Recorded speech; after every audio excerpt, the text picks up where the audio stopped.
सरकारी खजाने को हजारों करोड़ का झटका लगा। सीएजी की ताज़ा रिपोर्ट में दिल्ली की आबकारी नीति की पोल खुल गई है। दिल्ली विधानसभा सत्र के दूसरे दिन मंगलवार को सदन के पटल पर दिल्ली शराब घोटाले से सीएजी की रिपोर्ट पेश की गई। मुख्यमंत्री रेखा गुप्ता ने कैग की इस रिपोर्ट को सदन के पटल पर रखा।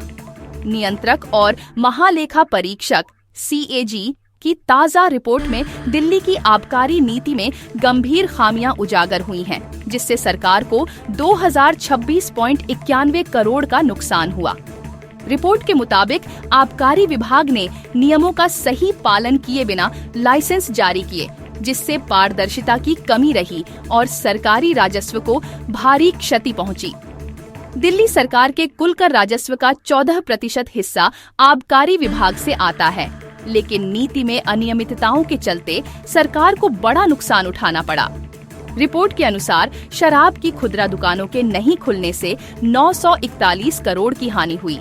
वहीं सरेंडर किए गए लाइसेंसों की दोबारा नीलामी न होने से 890 करोड़ का नुकसान हुआ।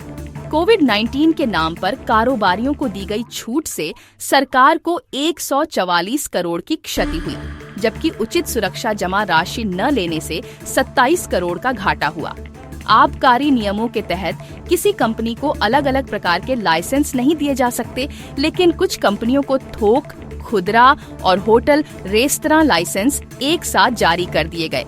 जांच में सामने आया कि आबकारी विभाग ने कंपनियों की वित्तीय स्थिरता, बिक्री और कीमतों की जांच किए बिना ही लाइसेंस जारी कर दिए। कुछ कंपनियों ने शराब व्यापार में कार्टेल बनाने और ब्रांड प्रमोशन के लिए प्रॉक्सी मालिकाना हक का सहारा लिया।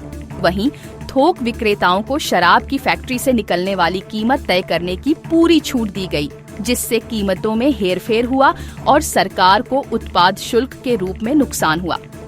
शराब की गुणवत्ता जांच में भी गंभीर खामियां पाई गईं। 51% मामलों में विदेशी शराब की टेस्ट रिपोर्ट या तो 1 साल से पुरानी थी या उपलब्ध ही नहीं थी। कई मामलों में रिपोर्टें ऐसी लैब से जारी हुई थीं जो मान्यता प्राप्त नहीं थीं।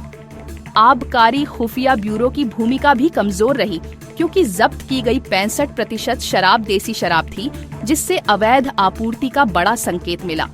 नई आबकारी नीति 2021 से 22 में भी कई खामियां सामने आईं। सरकार ने निजी कंपनियों को थोक व्यापार का लाइसेंस देने का निर्णय लिया, जिससे सरकारी कंपनियों को बाहर कर दिया गया। बिना कैबिनेट मंजूरी के नीति में बदलाव हुए, जिससे सरकारी खजाने को 2002 करोड़ का नुकसान हुआ। जोनल लाइसेंस धारकों को 941 करोड़ की छूट मिली। महामारी के दौरान 144 करोड़ की अतिरिक्त राहत दी गई और सरकार बिक्री प्रभावित होने से 890 करोड़ का नुकसान झेलने को मजबूर हुई।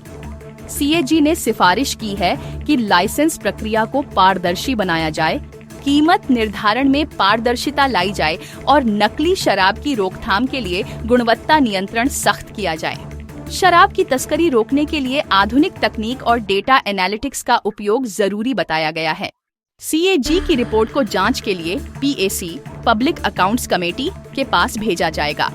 पीएसी 12 सदस्यों वाली समिति होगी, जिसमें बीजेपी और आप के विधायक शामिल होंगे।